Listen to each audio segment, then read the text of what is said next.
오늘 사도행전 1장 8절 말씀으로 오직 성령의 충만을 받으세요 라는 제목으로 하나님 말씀을 선포하도록 하겠습니다. 사도행전은 우리가 흔히 성경을 분류할 때 역사서로 분류를 하기도 하고 또 사도들의 기록으로 우리가 그렇게 이해를 하기도 합니다. 그래서 신약 성경의 순서를 보면은 이제 마태복음부터 요한복음까지 4복음서가 있죠. 또 그리고 그 이후에 사도행전이 있고 그 이후에 이제 로마서를 비롯한 서신서들이 쭉 나오고 있습니다. 그래서 이 사도행전은 서신서도 아니고 복음서도 아니고 그러나 초대교회의 기록과 하나님의 역사를 우리에게 보여주는 귀한 말씀이라고 할 수가 있는 것이죠. 그래서 사실은 이 사도행전은 사복음서까지 마태, 마가, 누가, 요한의 이 사복음서에 나타난 예수님의 그런 말씀과 또한 기적과 또 예수님의 그 놀라운 사역들을 우리가 보면서 그 사역들을 그대로 이어받고 그 예수님의 사역을 이어받은 제자와 사도들이 어떻게 주님의 뜻을 따라서 교회를 세우고 또 주님의 역사와 주님의 그들에게 분부하신 그 뜻을 어떻게 이루어 가는지를 우리에게 보여주는 귀중한 말씀이라고 할 수 있습니다. 예수님께서 제자들에게 가르치시면서 그런 말씀을 하신 적이 있어요. 나를 믿는 자는 내가 한 것보다 더 큰 일을 할 것이다 라고 말씀을 하셨죠. 아마 저는 예수님의 그 말씀이 무엇을 의미하는지 잘 이해하지 못했을지도 모릅니다. 그런데 우리가 성경의 기록을 보면은 정말로 이 복음서에서 예수님이 하신 일보다 더 위대한 일, 더 놀라운 주님의 복음의 능력이 나타나는 그 일에 사도들이 쓰임받고 있다는 것을 우리가 보게 된다는 것이죠. 그렇다면은 오늘 우리가 읽은 이 말씀, 사도행전의 요절과 같은 이 귀한 말씀을 우리가 들으면서 과연 정말로 그 예수님의 제자들과 사도들이 어떻게 이 사도행전을 통하여서 주님의 사역을 감당해 가고 있는가? 또한 그 사도들과 또 많은 초대교회의 많은 종들을 통해서 예수님께서 성령을 보내주셔서 그들이 초대교회의 귀한 일꾼으로 쓰임받게 하시는 목적은 과연 어디에 있을까? 그들에게 성령을 주심으로 말미암아 초대교회를 세워주셔서 하나님의 뜻이 어떻게 드러나기를 원하시는가 하는 것을 우리 오늘 말씀을 통해서 한번 짧게나마 말씀을 통해서 같이 은혜를 나누어 보기를 원합니다. 첫 번째로는 예수님께서 또한 그 사도들에게 성령을 허락하시고 부어준 그 목적과 그 성령이 그들에게 임했을 때 어떻게 그들의 사역이 변화되었는지 우리가 말씀을 통해서 나누어 보기를 원합니다. 첫 번째로는 하나님의 성령이 그들에게 부어지고 역사되었을 때에 그들이 담대한 믿음의 종으로 그들을 담대한 믿음으로 변화시켜 주셨다라고 하는 것입니다. 성령 하나님께서 우리에게 임하시면 우리의 믿음이 담대한 믿음으로 변화됩니다. 우리가 용감한 주님 앞에 큰 믿음의 사람으로 변화된다는 것입니다. 성령이 부어지고 충만해져서 우리의 기도가 뜨거워질 뿐 아니라 우리의 사역이 풍성해질 뿐만 아니라 큰 믿음의 사람으로 변하게 되는 것이죠. 성령을 경험하게 되면 성령의 역사 그 사람이 나타나게 되면은 그 사람의 믿음이 커질 수밖에 없고 큰 사역자가 될 수밖에 없다는 것입니다. 주님께서 그 사람 믿음에 역사하시기 때문이라는 것이죠. 우리들의 신앙생활에서 가장 중요한 것 중에 하나가 무엇입니까? 믿음 아니겠습니까? 그런데 성령으로 충만한 사람은 예수님께서 말씀하신 것처럼 산을 옮길 만한 믿음, 그러한 믿음의 사람으로 변화된다는 것이죠. 위대한 믿음의 사람이 되는 것입니다. 그런 위대한 믿음을 가진 사람의 특징 중 하나가 바로 담대함이라고 하는 것이죠. 사람 앞에서, 사역 앞에서 주의 일을 감당할 때 큰 믿음을 가지고 담대함과 고난 가운데 넘어지지 않는 그런 믿음으로 나아가는 것입니다.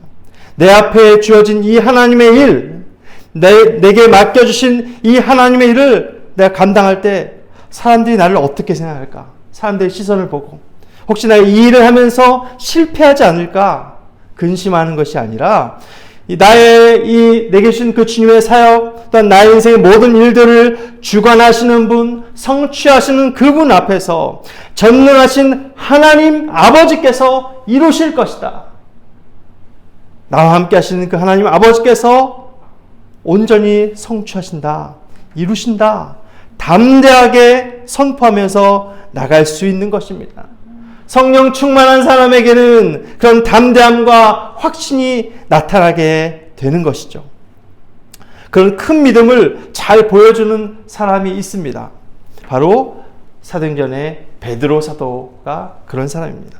사도행전 2장으로 넘어가 보면 성령이 부어진 이후에 베드로의 첫 번째 사역이 나오는데 그의 설교하는 장면이 나옵니다. 베드로의 설교는 내용상 두 부분으로 나눌 수 있는데 앞부분은 그 많은 사도들이 성령을 받은 것, 그들이 어떻게 성령을 받게 되었는지 선지자 요엘의 예언을 설명하면서 그 예언대로 성령의 기름 부심이 우리에게 나타난 것이다 라는 그런 설교를 하는 것이고, 그 베드로 설교의 뒷부분은 하나님 아버지께서 예수님을 죽음에서 다시 일으키심으로 말미암아 하나님 우편에 앉히셨다라는 것을 설명하는 설교가 나옵니다. 2장 24절에 그 뒷부분의 내용이 나오는데요. 2장 24절 말씀 보면 하나님께서 그를 사망의 고통에서 풀어 살리셨으니 이는 그가 사망에 매여 있을 수 없었음이라 말씀하고 있습니다. 여기서 하나님은 여호와 하나님을 말하는 것이죠. 성부 하나님, 하나님 아버지를 말씀하는 것입니다. 그 하나님 아버지께서 사망 가운데 지금 무덤에 묻혀있는 그 예수님을 해방시키셨다, 다시 살아나게 하셨다라고 베드로는 설교하고 있습니다. 또 2장 36절 말씀 보면 그런즉 이스라엘 온 집은 확실히 알지니 너희가 십자가에 못 박은 이 예수를 하나님의 주와 그리스도가 되게 하셨느니라 베드로는 힘주어서 선포하고 있습니다. 베드로 사도는 이 말씀에서 예수님께서 주님이 되셨다, 예수님께서 그리스도가 되시고 메시아가 되셨다라고 말씀하고 있습니다. 즉 다시 말하면 그 예수님께서 주님이시다, 예수님께서 하나님이시다라고 증거를 하는 것이죠.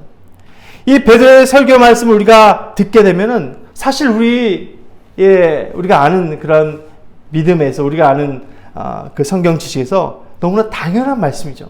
예수님께서 주님이시고 우리의 구원자가 되신다는 말은 너무나 당연하고 옳은 말씀이에요. 그런데 사실 우리가 조금 생각해보면 이 베드로의 설교를 듣는 유대인들에게는 이 말씀이 어떤 말씀입니까? 완전히 천지가 개벽할 정도의 그런 획기적인 놀라운 말씀이 아닐 수가 없는 것이죠. 왜냐하면 불과 2달 전에 이 수많은 유대인들이 그 예수님을 어떻게 했습니까? 저주하고 욕하면서 십자가에 못 박았잖아요. 수많은 유대인들이 이 나사렛 예수는 십자가에 죽는 것이 당연하다고 생각하면서 그 주님을 못 박은 것이죠. 그런데 하나님 아버지께서 그런 예수를 살리시고 그리스도가 되게 하셨다, 구원자가 되게 하셨다라는 그 말씀은 유대인들의 그런 사고방식으로는, 그들이 가진 믿음 안에서는 상상할 수도 없는 얘기잖아요. 이해할 수도 없는 얘기예요. 어떻게 그 사형에 마땅한 그 목수의 아들 예수가 어떻게 구원자가 된다는 말인가? 그들에게는 정말로 충격적인 말씀이었던 것입니다. 그런데 이런 말씀을 전하는 베드로의 모습을 보십시오. 그렇게 사실은 어려운 말씀이죠. 굉장히 이해하기 어려운 그런 말씀을 베드로 사도는 아주 담대하게, 아주 능력 있게 증거하는 모습을 보고 있습니다. 한번 나중에 사도행전 2장에 나타난 베드로의 설교를 찬찬히 읽어보십시오. 그의 말투와 그의 선포와 증거가 얼마나 이렇게 힘이 있는지, 이 말씀을 읽으면서 우리는 이 베드로의 담대함과 확신이 어디에서 나왔는지 한번 생각해 봐야 됩니다. 그가 어떻게 이런 용기를 가지게 되었을까? 그가 어떻게 이런 확신을 가지게 되었을까? 의문을 가져야 한다는 것이죠.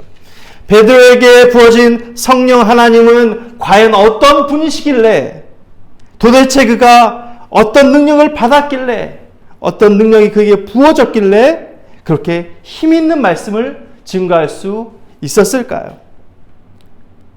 그렇다면 이 베드로는 원래부터 용감하고 원래부터 그러한 담대한 그런 사람이었을까요? 태어날 때부터 두려움을 모르는 그런 용기 있는 사람이었을까요? 베드로가? 그렇지 않았겠죠. 우리는 이 베드로의 과거를 너무너무 잘 알고 있기 때문에 그 사람이 어떤 사람인지를 잘 알고 있습니다. 예수님께서 잡히시던 그 밤에 그는 주님을 3번씩이나 부인했던 그런 제자였습니다. 마가복음 14장을 보면 그 모습이 아주 적나라하게 나옵니다. 그런데 이 베드로가 부인하는 그 장면을 우리가 읽어보면은 베드로의 그 부인하는 모습이 점점 그 부인하는 강도가 커지고 있다는 것이죠. 그 베드로에게 처음에 어떤 여종이 와서 당신이 예수님의 제자가 아닙니까? 물어봤을 때 그 여종에게 모른다고 부인했어요.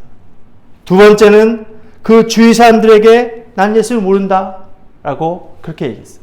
세 번째는 나는 예수님을 절대로 모른다, 저주하고 맹세하면서 부인했어요. 그러니까 이 베드로의 세 번의 부인했던 그 내용들이 다 똑같은 게 아니라 조금씩 달라지면서 점점 더 강하게 그 부인하는 행동을 하고 있는 것입니다. 이 세 번에 걸친 베드로의 부인했던 그 행동은 그의 정말 돌이킬 수 없는 과오와 철저한 신앙적인 실패의 모습을 우리에게 증거하고 있습니다. 수제자였던 그런 베드로가 그 예수님의 사역에 앞장서 나가면서 모든 사역을 감당했던 그 유명했던 베드로가 정말로 완전히 신앙의 밑바닥까지 떨어질 수밖에 없는 완전한 신앙의 실패의 그런 모습을 우리에게 보여주고 있는 것이죠. 그런데 사실 이 베드로가 다른 사람보다 유난히 더 연약한 사람이었기 때문에 그랬을까요? 평범한 사람보다 더 많이 부족한 사람이었기 때문에, 나약한 사람이었기 때문에 그런 실수를 했을까요? 그게 아니라는 것입니다. 그 자신이 특별히 더 평균적인 기준보다 더 부족한 사람이었기 때문에 그런 행동을 했던 것이 아니라 사실은 우리들 모든 사람들도 이 베드로와 같은 자가 될 수밖에 없다는 것을 밝히시기 위해서 성경은 그렇게 말씀하고 있는 거예요. 하나님의 은혜가 아니면, 하나님의 도우시는 손길이 아니라면 우리도 여전히 베드로와 같은 어쩌면 더 큰 그런 좌절과 실패를 맛볼 수 있다는 것을 우리가 기억해야 하는 것입니다. 베드로는 그런 모습을 보여주고 있는 거예요. 그렇기 때문에 그런 베드로의 실수하고 실패하는 과정들을 바라보면서 그래서 우리에게 주님의 은혜가 필요한 것이구나. 우리의 믿음과 우리의 신앙생활과 이 모든 것을 주장하시고 이끄시는 그 주님의 은혜와 돌보심이 필요할 수밖에 없는 그런 인생이 바로 우리구나 라고 하는 것을 말씀하는 것이죠. 우리가 살아가면서 순간순간 하나님의 능력을 의지하여서 그 한량없는 은혜가 아니라면 우리도 베드로처럼 실패할 수밖에 없다라고 하는 것을 우리가 깨닫게 되는 것이죠. 그런데 이렇게 예수님을 3번씩이나 모른다고 부인했던 이 베드로에게 하나님의 성령이 부어지고 하나님께서 그의 심령을 전적으로 주장하셨을 때에 그가 예수님의 부활을 힘있게 증거하는 위대한 설교자로 재탄생하게 된 것입니다. 베드로 안에 계신 성령님께서 주님을 깨닫도록 하시고 그의 입술을 활짝 여셔서 예수 그리스도를 담대하게 선포하게 하게 된 것입니다. 예수님을 부인했던 베드로 자신의 모습은 동일한 모습이지만 베드로의 인격과 그의 삶은 동일한 그런 삶이었지만 그의 안에서 성령의 역사가 새롭게 시작되었을 때 그가 이렇게 귀한 주의 사역을 감당하게 된 것입니다. 성령 하나님께서 그에게 큰 믿음을 주시고 지혜와 능력을 더해 주셨기 때문에 그와 같은 역사가 나타나게 된 것입니다.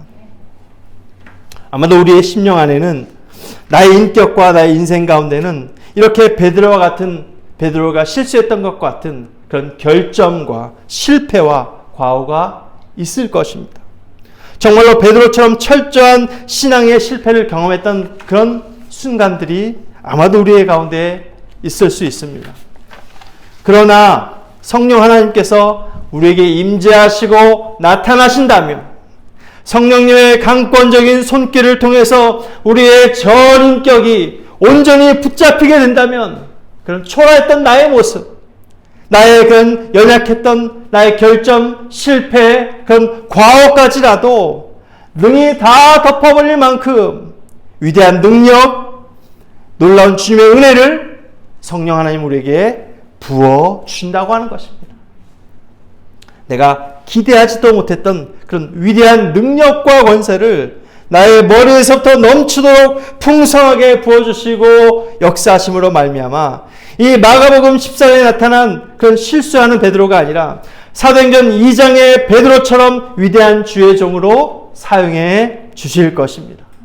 우리들 한 사람 한 사람을 그렇게 성령 충만한 주님의 종으로, 주님의 자녀로 그렇게 베드로처럼 써 주실 것입니다.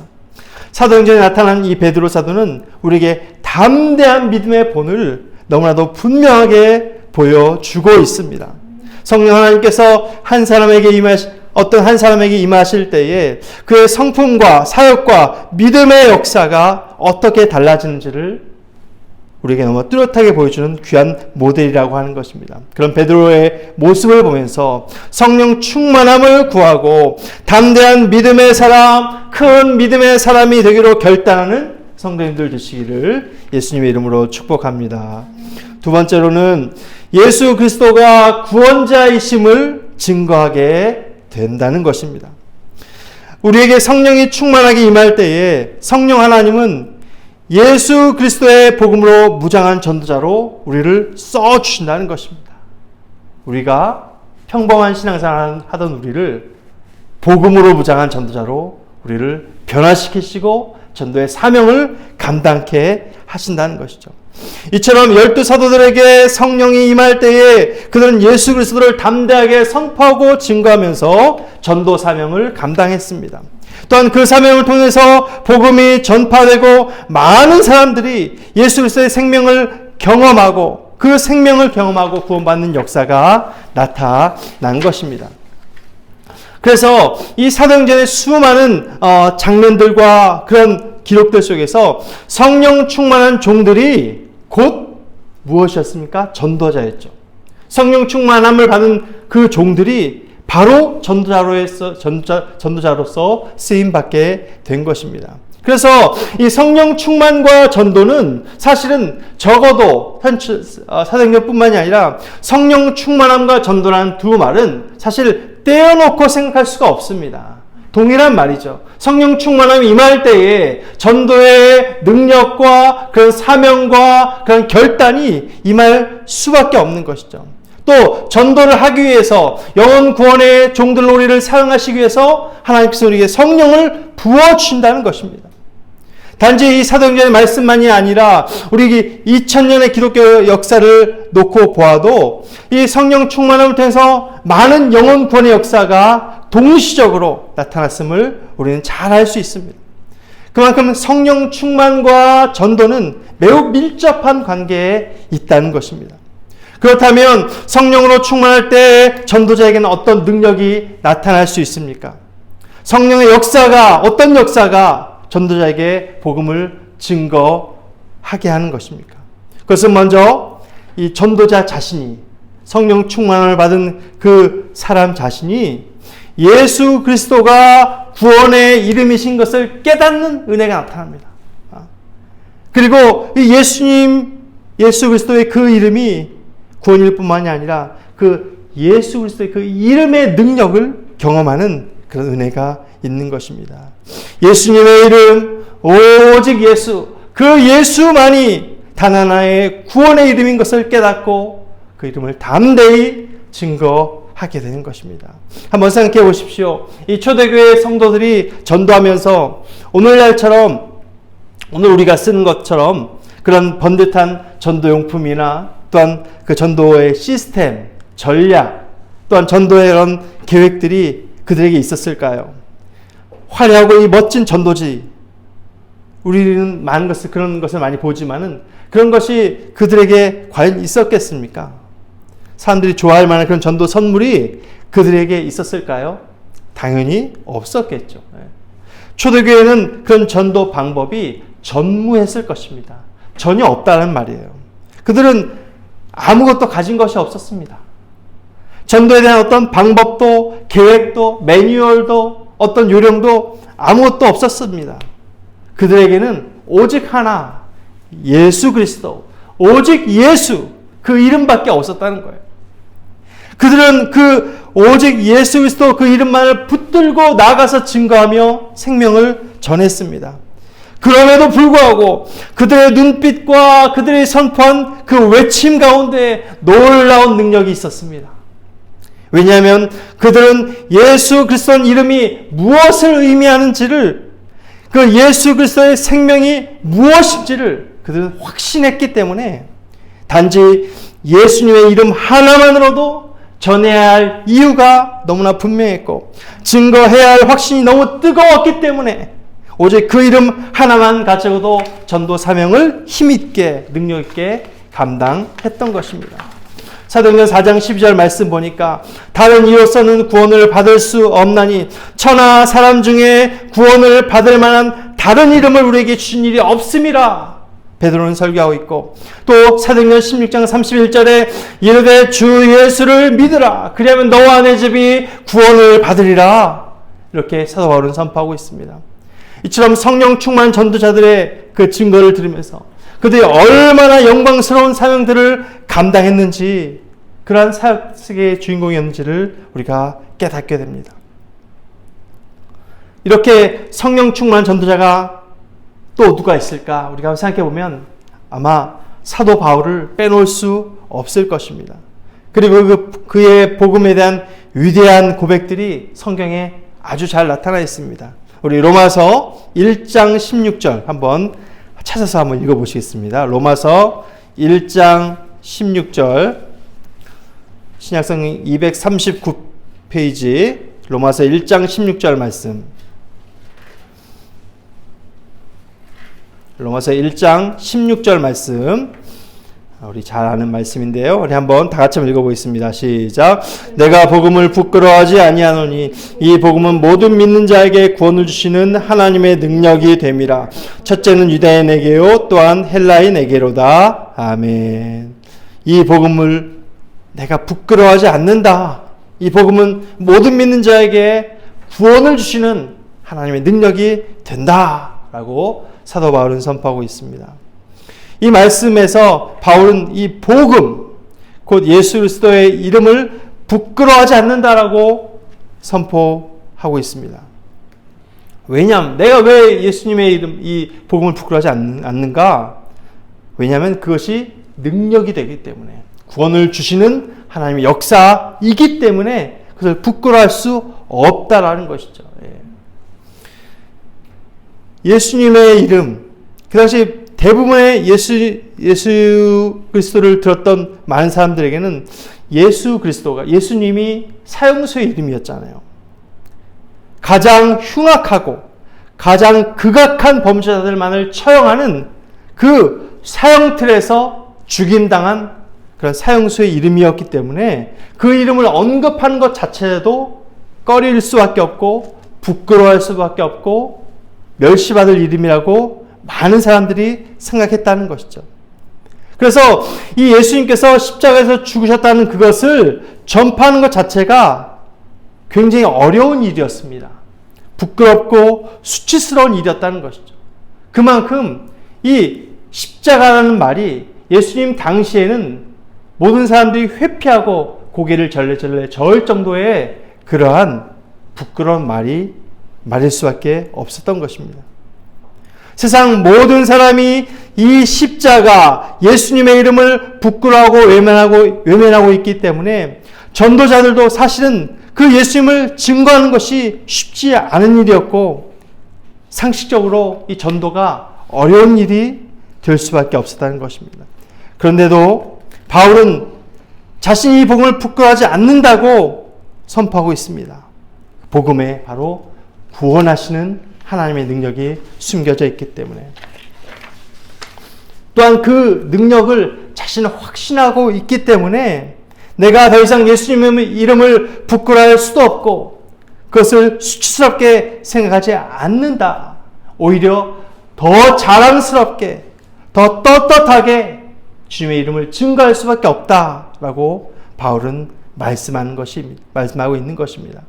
우리가 성령 충만한 전도자가 되기 위해서는 바울의 이와 같은 예수님에 대한 그 헌신과 결단을 배워야 하는 것입니다. 세상 모든 사람이 주님을 외면하고 거부한다고 할지라도 그 이름을 통해서 구원의 능력을 경험하고 확신하는 자가 되겠다라고 결단하는 그 믿음의 고백이 그런 기도가 우리에게 있어야 할 것입니다. 요즘 모든 교회 사역들을 보면서 사실 전도하는 것이 어떻습니까? 굉장히 어렵죠. 전도 사역을 어떤 교회든지 어떤 지역이든지 사실 전도는 너무 힘든 사역 같아요. 차라리 교회 청소를 하려면 하겠지만 전도는 너무 힘든 사역이에요. 많은 전도 사역 전도하게 하는데 어려움이 한두 가지가 아닙니다.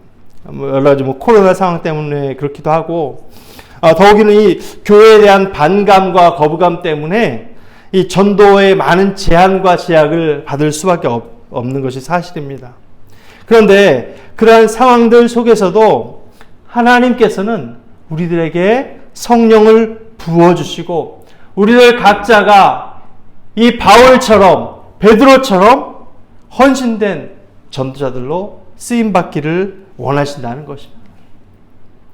초대교회의 그 상황들을 우리가 자세히는 모르겠지만 그 상황들을 어렴풋이 생각해 본다면 그 초대교회 성도들이 겪었던 어려움과 고난과 핍박 그것이 사실 우리가 지금 겪고 있는 어려움과는 사실 비교할 수도 없을 만큼 너무나 큰 것이었던 것이죠. 지금 우리의 여건과는 사실 상대가 되지 않습니다.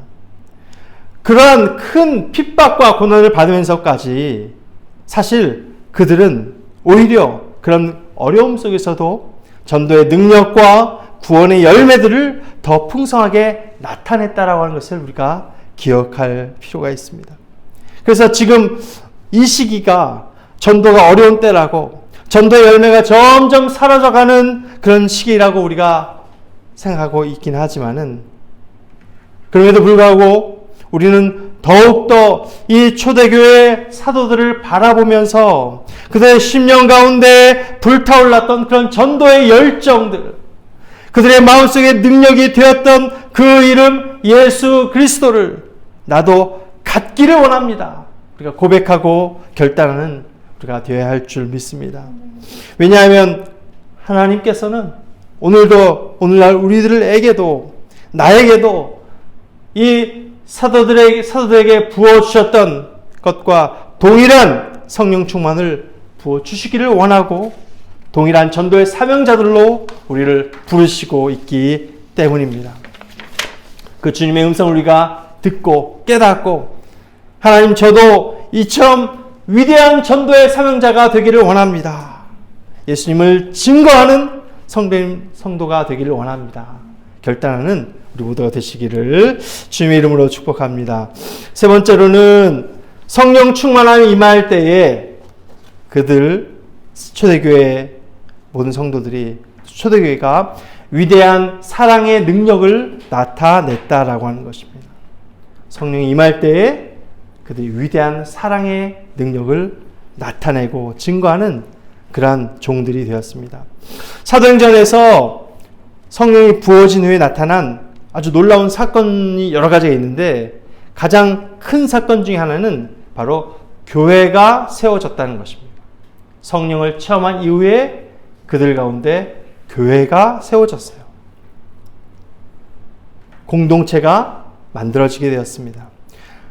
물론 우리가 생각하는 오늘날의 교회처럼 번듯한 건물과 조직을 갖춘 그런 교회가 만들었다는 것이 아니라 비공식적인 것처럼 보이고 연약해 보이는 것처럼 또한 작은 것처럼 보이는 모임이라 할지라도 예수님의 이름을 부르는 교회가 나타난 것이죠.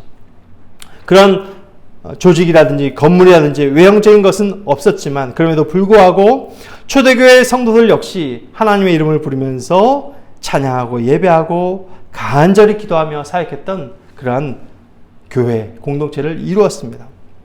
그런데 이 사도행전의 말씀을 읽어보면 초대교회가 가진 뚜렷한 특징들을 우리에게 말씀하고 있어요. 2장 44절 45절 우리 한번 말씀을 한번 찾아보겠습니다. 사도행전 2장 44절 45절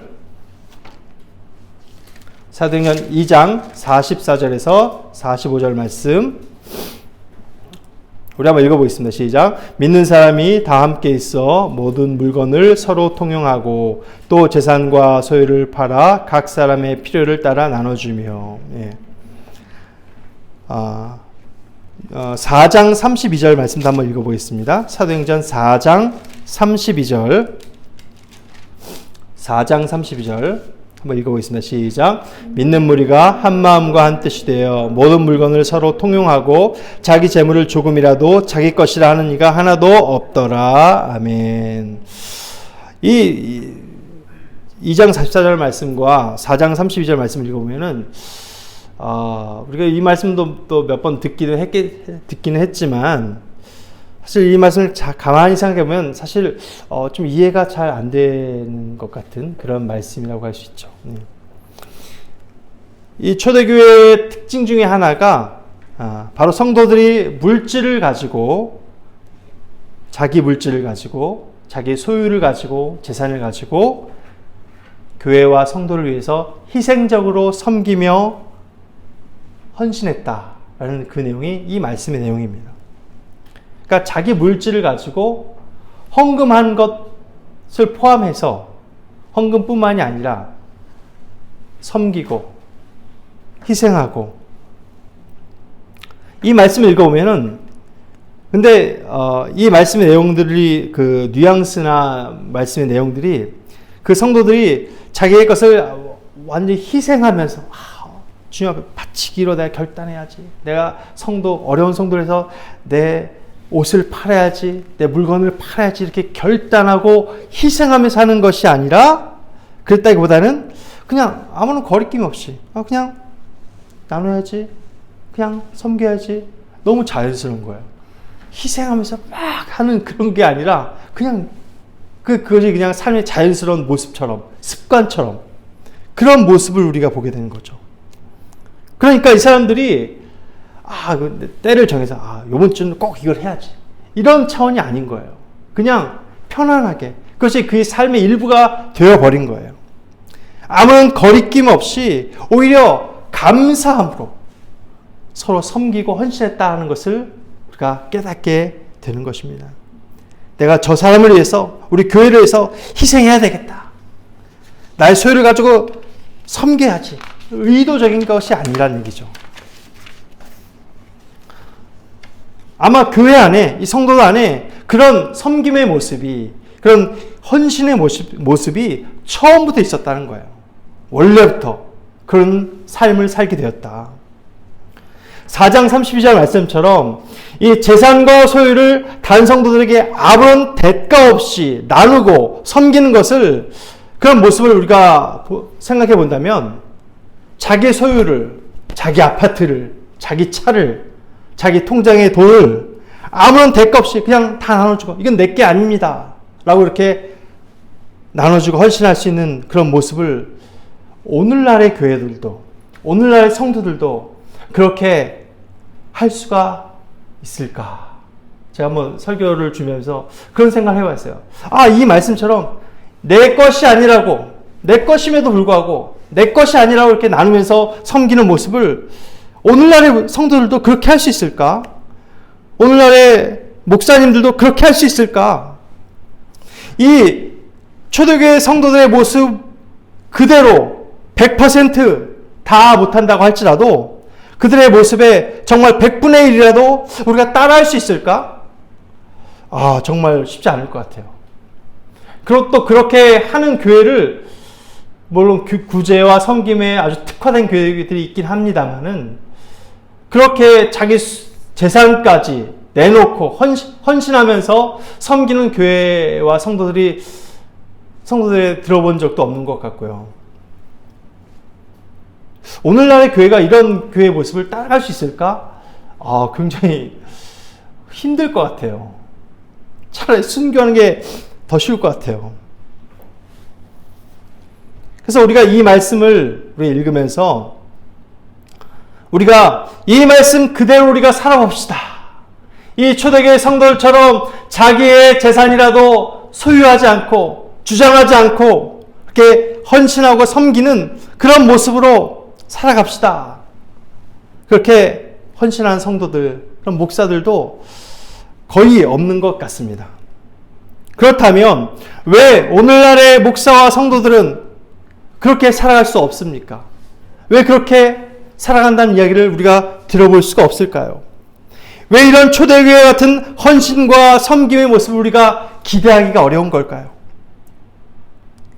오늘날의 교회가 그렇게 할 수 없는 결정적 이유는 바로 성령의 충만함을 통해서 얻게 되는 사랑의 능력을 우리가 경험하지 못했기 때문일 것입니다.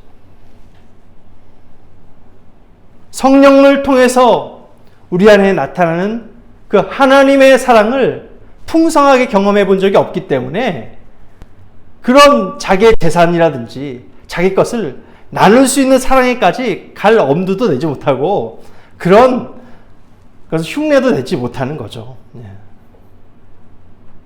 그런 사랑의 능력이 없기 때문에 그렇게 할 수가 없는 것입니다. 그런데 이 초대교회 성도들에게는 그런 사랑의 능력이 있었다는 것입니다. 성령의 충만함을 통해서 그 사랑을 경험하게 되고 그 성령을 통해서 사랑의 성도로 사랑의 교회로 세워졌기 때문에 그런 섬김이 가능했던 것입니다. 어떻게 자기 재산에 대해서 내 거라고 주장하는 사람이 한 사람도 없는 그런 교회가 가능할 수 있을까요? 4장 32절을 보면 자기의 것이라고 주장한 사람이 하나도 없다라고 말씀하고 있거든요. 성령께서 우리를 충만하게 하실 때에 그런 역사가 나타날 수 있다는 것입니다. 우리에게도 성령께서 우리를 충만케 하시면 우리의 전인격을 주장하시고 우리를 이끄실 때에 우리도 그런 사역을, 그런 사랑의 능력을 나타낼 수 있을 것입니다. 우리가 상상할 수 없는 그런 위대한 사랑과 섬김과 헌신의 역사도 우리 교회 안에, 우리 성도들에게 나타날 수 있을 것입니다. 성령의 충만함을 입은 성도들이 그런 위대한 사랑의 능력을 나타낼 수 있었던 것은, 그런 사랑의 능력을 나타낼 수 있었던 것은 그 사랑이 무슨 체험했기 때문에, 또 그것이 그 하나님의 사랑이 어떠한 사랑인지를 깨달았기 때문에 그 사랑을 나타낸 것이죠. 그들의 경험한 하나님의 사랑을 사도 요한은 이렇게 말씀하고 있습니다. 요한일서 4장 7절에서 8절 말씀을 보면은 사랑하는 자들아 우리가 서로 사랑하자. 사랑은 하나님께 속한 것이니 사랑하는 자마다 하나님으로부터 나서 하나님을 알고 사랑하지 아니하는 자는 하나님을 알지 못하나니 이는 하나님은 사랑이심이라 라고 말씀을 하고 있습니다.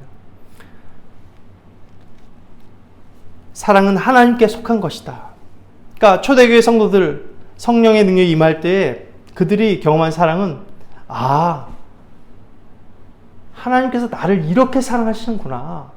하나님께서 나를 구원하시고 하나님의 자녀가 되게 하신 그 은혜와 그 사랑이 이렇게 놀라운 것이구나. 그것을 깨달았다는 것이죠. 하나님께서 주시는 사랑, 하나님께서 나를 향하신 그 주님의 사랑이 그토록 위대하다고 하는 것을 그들은 경험했다는 것입니다. 우리가 어떻게 하면 이와 같은 하나님의 사랑을 경험할 수 있겠습니까? 어떻게 하면 이와 같은 풍성하고 끝이 없는 하나님의 사랑을 우리가 이해할 수 있을까요? 그것은 성령의 충만함으로만 가능할 것입니다. 왜냐하면 성령이 하나님이시기 때문에 그 능력을 통해서 하나님을 알게 하시고 깨닫게 하시고 그 하나님의 사랑을 우리에게 보여주시는 것입니다.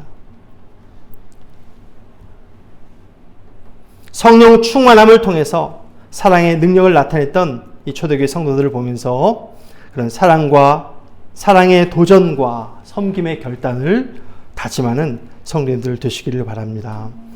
하나님 나에게 성령 충만함을 주시고 우리 교회와 우리 성도들에게 성령 충만함을 주셔서 그 하나님의 사랑을 깨닫기를 원합니다. 그 사랑이 나의 심령을 적시고 적셔서 사랑의 하나님처럼 나도 그렇게 살기를 원합니다. 나도 그런 사랑의 성도로 살기를 원합니다. 결단하는 은혜가 있기를 예수님 이름으로 축복합니다.